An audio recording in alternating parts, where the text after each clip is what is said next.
जालन्यात संतापजनक उद्रेक. चरण रायमलचा मृतदेह थेट एसपी ऑफिसला नेला. नातेवाईकांचा 1.5 तास ठिय्या. हल्लेकरांसोबतच मास्टरमाइंड आणि पिस्तूल पुरवणाऱ्यावर कारवाईची मागणी.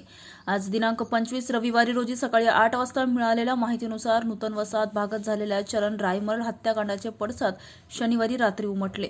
आरोपींना अटक झाली असली तरी त्या हत्येमागचा मुख्य सूत्रधार कोण आणि त्यांना शस्त्रे कोणी पुरवली या प्रश्नावरून संतप्त नातेवाईकांनी चरणचा मृतदेह थेट पोलीस अधीक्षक कार्यालयासमोर नेऊन 1.5 तास ठिय्या मांडला.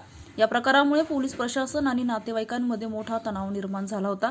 पोलिसांनी 2 हल्लेखोर अजय आमलेकर आणि अमन धिल्लोड यांना अटक केली असली तरी नातेवाईकांचं समाधान झालेलं नाही.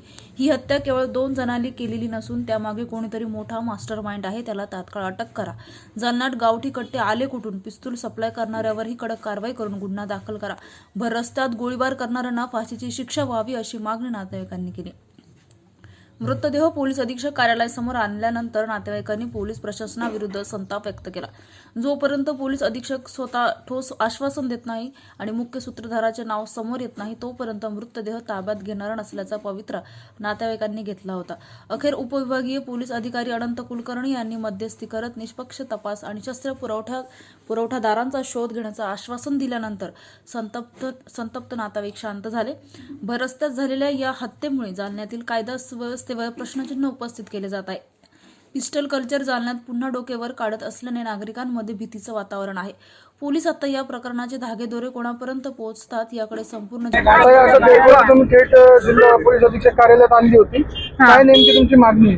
आमची मागणी ही होती की 2 दिवसात जर आरोपीला 2 अटक झाली नाही तर आम्ही दुसऱ्या दिवशी आत्मदहन करणार आहे. त्याचा मास्टर माइंड जे पण असेल त्याला पकडून आणायचं यांनी. बस इतकीच मागणी होती माझी. साक्षी चरण रायमल. माझी 1 वर्षाची मुलगी आहे. हे काही लोक न्याय देतच नाही, पैसे खाऊन येऊन जातात.